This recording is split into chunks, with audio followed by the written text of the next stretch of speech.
Alors, je suis Magda Cachouche, collaboratrice artistique de Mylène Benoît, et j'ai le plaisir de vous présenter aujourd'hui La Maladresse, qu'on va donc jouer au Théâtre du Beauvaisis en février prochain, parce que Mylène est actuellement en congé maternité, elle vient tout juste d'accoucher de sa petite fille.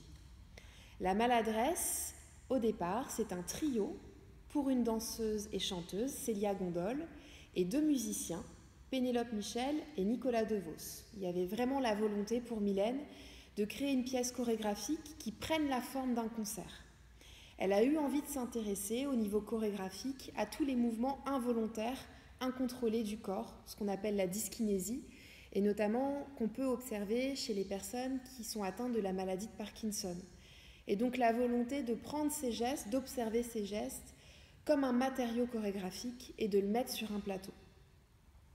Dans un même mouvement, il y a eu le désir pour Mylène d'aller interroger cette recherche, d'aller confronter cette recherche dans une culture presque opposée, le Japon, où elle a eu l'occasion de partir en résidence à la Villa Kujuyama. Et au Japon, il y a vraiment une culture du geste extrêmement ritualisée, maîtrisée.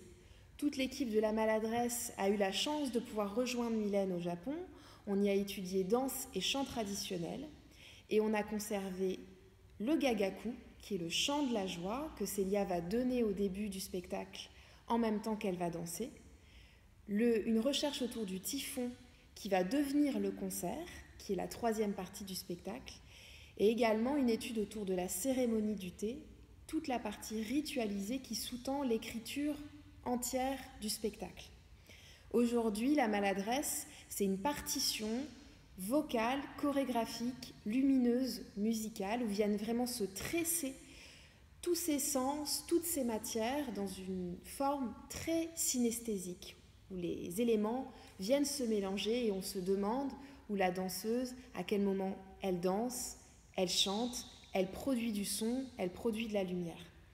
Et on a eu aussi le désir de créer un spectacle dans une relation intime avec le spectateur, intime et délicate. Et donc on est dans une forme de trifrontale où les spectateurs sont installés tout autour du plateau avec nous.